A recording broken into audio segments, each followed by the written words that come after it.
வணக்கம். என் குருநாதர் எழுத்து சித்தர் பாலகுமார் சார் அவர்களை மனதார வணங்கிவிட்டு உங்களுடன் பேசத் தொடங்குகிறேன். நான் உங்கள் ராம்ஜி. 1965 வருடம் ஒரு படம் வந்துச்சு. அந்த படம் இப்போ கிட்டத்தட்ட 60 வருடங்கள் ஆயிடுச்சு.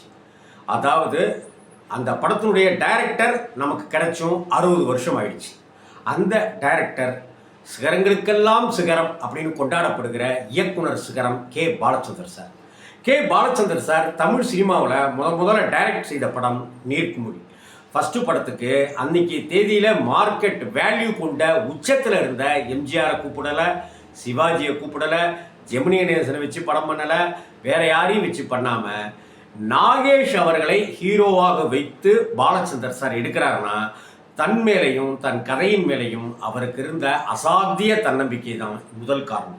ரெண்டாவது காரணம், அன்னைக்கு இருந்த கேவி மகாதேவனையோ அன்னைக்கு இருந்த எம்எஸ் விஸ்வநாதன் ராமமூர்த்தியவோ அல்லது எம்எஸ்வி அவர்களையோ அழைக்காம தன்னுடைய நாடகங்களுக்கு இசையமைத்தவரையே இந்த படத்தில் இசையமைக்கிறதுக்கு கூப்பிடுறதுக்கு ஒரு தில்லு வேணும். அப்படித்தான் மெல்லிசை மாமணின்னு நாமெல்லாம் கொண்டாடப்படுகிற வி. குமார் அவர்களை தமிழ் திரையுலகுக்கு இசையமைப்பாளராக பாலச்சந்தர் சார் அறிமுகப்படுத்தினார். அந்த வகையிலையும் நமக்கு வி. குமார் சார் கிடைத்து 60 வருடங்கள் ஆயிடுச்சு. கே. பாலச்சந்தர் சார் கிடைச்சி 60 வருடங்கள் ஆயிடுச்சு. நீர்க்குமிழி அப்படிங்கிற திரைப்படம் ஒரு பெரிய தாக்கத்தை ஏற்படுத்திய படம் அப்படின்னு தான் சொல்லணும். தன்னுடைய எல்லா நாடகங்கள்லையும் அன்னைக்கெல்லாம் கடவுள் வாழ்த்து அப்படின்னு பாடப்பட்டு கொண்டிருந்த காலத்தில் தன்னுடைய நாடகங்களில் திருவள்ளுவரை கொண்டு அகர முதல எழுத்தெல்லாம் பாடிவிட்டுத்தான் நாடகங்களை தொடங்கினார் பாலச்சந்தர். அந்த பாலச்சந்தர் திரையுலகிற்கு வந்த பிறகு அதை மாற்றிக்கொள்ளவில்லை. அவருடைய எல்லா படங்களிலும் அகர முதல எழுத்தெல்லாம் ஆதி பகவன் முதற்றே உலகு அப்படின்னு எம்எஸ்வி பாடியதும் இருக்கு, இளையராஜா அவர்கள் பாடினதும் இருக்கு அப்படின்னு இருக்கு. அப்படிப்பட்ட அதே சூழ்நிலையில் அப்படி அகர முதல சொல்லித்தான் நீர்க்குமிழியும் தொடங்கப்பட்டது. அப்படி தொடங்கிய பாலச்சந்தர் சாகா வரம் பெற்ற படைப்பாளியாக இன்னும் 100 ஆண்டுகளானதும் இருப்பார். நீர்க்குமிழி அப்படிங்கிற படத்தை சொல்லும் பொழுது அந்த படம் இயக்குனர் ஸ்ரீதருடைய பாதிப்பு, ஸ்ரீதருடைய தாக்கம், ஸ்ரீதர் மேலே ஒரு பெரிய மரியாதை பாலச்சந்தர் சாருக்கு உண்டு.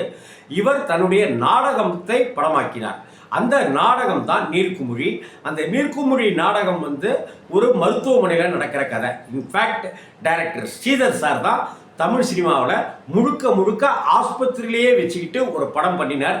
அந்த படம் தான் நெஞ்சில் ஒரு ஆலயம். நெஞ்சில் ஒரு ஆலயம் எப்படி ஆஸ்பத்திரிக்குள்ளாரையே எடுக்கப்பட்ட படமோ அதே போல பாலச்சந்தர் அவர்களுடைய நீர்க்குமிழி திரைப்படமும் ஒரு மருத்துவமனைக்குள்ளாரையே நடக்கிற கதை. இன்னும் சொல்ல போனால் ஃபஸ்ட்டு எடுத்த உடனேயே இது 7ஆம் வார்டின் கதை அப்படின்னு பாலச்சந்தர் சாருடைய வாய்ஸ் வரும். மருத்துவமனையில் இருக்கிற ஒரு 7ஆம் வார்டு அந்த அந்த சம்பந்தப்பட்ட ஒரு கதை அப்படின்னு சொல்லி படம் ஆரம்பிக்கும்.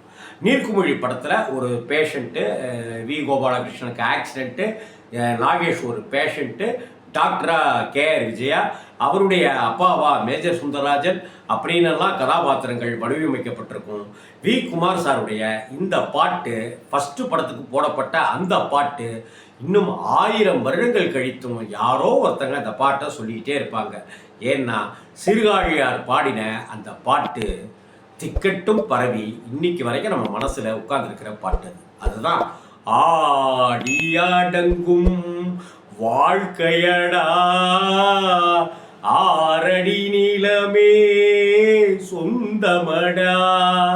இந்த பாட்டை கேட்டா நம்ம மண்டையில் இருக்கிற கர்வம், கணம், சூடு திரியறதுங்கிறது எல்லாமே தவிடுபடி ஆயிரும். அப்படிப்பட்ட பாட்டு சுரதாவுடைய பாட்டுன்னு ஞாபகம் இருக்கு.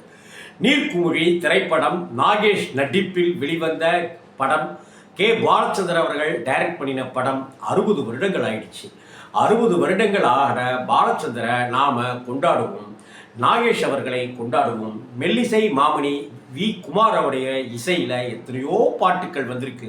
அவரை நாம் கொண்டாட மிஸ் பண்ணிட்டோம். அந்த மாபெரும் இசைக்கலைஞரை நாம் கொண்டாடுவோம், வணங்குவோம். நீர்க்குமிழி 60 ஆண்டுகள் ஆயிடுச்சு. அந்த நீர்க்குமிழியை பார்க்கலன்னா ஒரு தடவை பாருங்கள். ஆனால் என்னையா பாலச்சந்தர் அப்போவே வித்தை காமிச்சிருக்காரு, அப்போவே ஒரு தாக்கத்தை ஏற்படுத்தியிருக்காரு அப்படின்னு சொல்லுவீங்க. அப்படிப்பட்ட ஒரு நீர்க்குமிழி போல தான் நம்ம வாழ்க்கை. ஆனால் நீர்க்குமிழிக்கு அப்படி முடிஞ்சு விடுகிற வாழ்க்கையெல்லாம் இல்லைங்க. அது ஆயுசு தாண்டி 1000 வருடங்களை தாண்டி இருக்கிற ஒரு வாழ்க்கை. நீர்க்குமிழி பார்த்துட்டு கமெண்ட்டில் பதிவு பண்ணுங்கள். வணக்கம்.